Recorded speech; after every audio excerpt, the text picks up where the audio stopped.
அன்பு தமிழ் நெஞ்சங்களுக்கு ஆஸ்ட்ரோ தமிழ் மகளின் இனிய வணக்கங்கள்.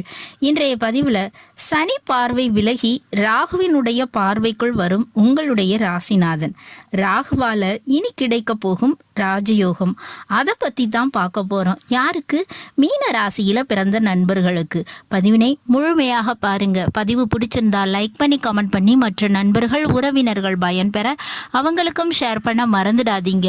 இதுவரை நம்முடைய ஆஸ்ட்ரோ தமிழ் மகள் சேனலை சப்ஸ்கிரைப் பண்ணாத நண்பர்கள் சப்ஸ்கிரைப் பண்ணி கூடவே தெரிகிற பெல் ஐகானை கிளிக் பண்ணி ஆல் ஆப்ஷன்ஸும் செலக்ட் பண்ணி வச்சுக்கோங்க. மீன ராசியில பிறந்த நண்பர்களே, மீன ராசியில ஜென்மஸ்தானத்துல ராகு பகவான் இருக்காருங்க. இதுல எந்த விதமான மாற்றமும் இல்லை. சனி பகவான் உங்க ராசிக்கு 12ஆம் வீடான கும்ப ராசியில ஆட்சி பெற்று அமர்ந்திருக்காரு. அவருடைய 3ஆம் பார்வையானது மேஷ ராசியின் மீது இருக்குதுங்க. இந்த மேஷ ராசியில தான் உங்களுடைய ராசிநாதனான குரு பகவான் இருந்து வந்தாரு. ஆனா இப்ப நடந்த குரு பயிற்சி மே மாதம் 1ஆம் தேதி மேஷ ராசியிலிருந்து விலகி ரிஷப ராசிக்கு மாறிட்டாரு குரு பகவான். அப்ப சனி பகவானுடைய பார்வையிலிருந்து உங்களுடைய ராசிநாதன் தப்பித்து கொண்டார். ஆனா ராகுவின் பார்வைக்குள் வந்து விட்டார். இப்ப ராகுவின் பார்வையானது கிடைக்கிறது நல்லதா கெட்டதா? ராகுவின் 11ஆம் பார்வையில தான் இந்த குரு பகவான் இருக்காருங்க. குரு பார்க்க கோடி நன்மை, சனி பார்க்கும் இடம் பாழ். ஆனா ராகு பகவான் பார்த்தா என்ன நடக்கும்? அப்படின்னா இயல்பான குணங்கள் மாறுங்க. கண்டிப்பாக இது நாள் வரை விட்டு கொடுத்து கெட்டு போன உங்களுடைய வாழ்க்கை இனிமே நீங்க விட்டு கொடுக்க மாட்டீங்க. தயக்கம், பயம், இதனால உங்களுக்கு கிடைக்க வேண்டிய உரிமையை கூட நீங்க கேட்காம இருந்திருப்பீங்க இல்லையா? அப்படிப்பட்ட உரிமைகளை நீங்க இனி வாய்விட்டு கேட்க ஆரம்பிப்பீங்க. போராடியாவது பெற நினைப்பீங்க. ஒரு சொத்து பிரச்சனை ஆகட்டும் அல்லது உங்களுக்கு கிடைக்க வேண்டிய ஒரு பங்கு ஆகட்டும், இனி அதை நீங்க கேட்க ஆரம்பிப்பீங்க. கேட்க வேண்டிய சந்தர்ப்ப சூழ்நிலை உருவாகும். அப்படி உங்களுடைய குணத்தினை மாற்றுவார் ராகு பகவான். ஆமாங்க, ராகுவின் 11ஆம் பார்வையானது ரிஷபராசியின் மீது பதியுது. ரிஷப ராசியில குரு பகவான் இருக்காரு. ஜென்மத்துல இருக்கக்கூடிய ராகு பகவான் இந்த குரு பகவான உங்களுடைய ராசிநாதனை பாக்குறாரு.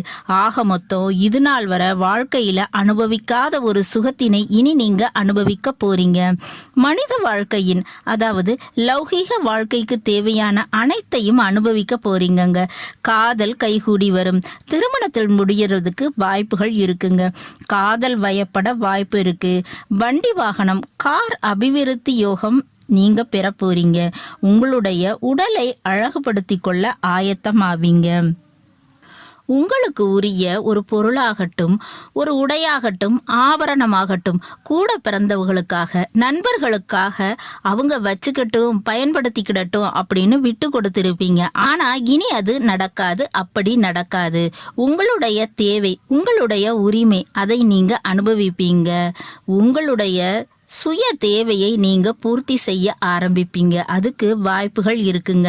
அப்படிப்பட்ட நிலைப்பாடு உருவாகி இருக்கு. மேலும் ராகு குரு தொடர்பு ஏற்படுவதாலும் குரு பகவான் 3ஆம் வீட்டுல இருப்பதாலும் மென்மேலும் நன்மைகள், வெற்றிகள் இதெல்லாம் கிடைக்குங்க. தகவல் தொடர்பு துறை, போக்குவரத்து துறை, விமானம், ரயில் போக்குவரத்து, டிரான்ஸ்போர்ட் டிபார்ட்மெண்ட், அதே போல இந்த போஸ்ட் ஆஃபீஸ், கொரியர் மற்றும் குட்ஸ் டிரான்ஸ்போர்ட், இதில் வேலை மற்றும் பிஸ்னஸ் பண்ணுறவங்களுக்கு நல்ல முறையில் முன்னேற்றம், லாபம்ங்கிறது இருக்குதுங்க.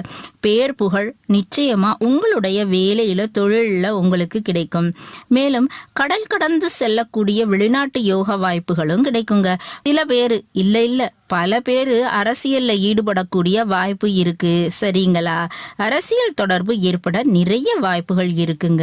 இடமாற்றம், நீங்க எதிர்பார்த்த மாதிரியே நிச்சயமா இடமாற்றம் ஏற்படும். திருமண தடை விலகி திருமண யோகம் கூடி வருங்க. இதுக்கு வாய்ப்புகள் உண்டு. ராகு பகவான் கடல் கடந்து சென்று பணம், பொருள் சம்பாதிக்கக்கூடிய ஒரு வேலை தொழிலினை உருவாக்கி கொடுப்பாருங்க. வெளிநாட்டு யோகம், வெளிநாடு, வேறு மாநிலம், இதுல எல்லாம் தொடர்பு ஏற்படும். மேலும் ஒரு புதிய இடத்துக்கு போய் நீங்க புதிய பழக்க வழக்கங்கள், ஏற்படுவதற்கு வாய்ப்பு இருக்குங்க. மீன ராசியில பிறந்தவங்க இப்படிப்பட்ட யோக பலன்களை எல்லாம் ராகுவும் குருவும் கொடுக்க போறாங்க. வாய்ப்புகளை சரியாக பயன்படுத்திக்கோங்க. நல்லது நண்பர்களே, இந்த பதிவு உங்களுக்கு பிடிச்சிருக்கும் நினைக்கிறேன். பிடிச்சிருந்தா லைக் பண்ணி கமெண்ட் பண்ணி மற்ற நண்பர்கள் உறவினர்கள் பயன்பெற அவங்களுக்கும் ஷேர் பண்ண மறந்துடாதீங்க.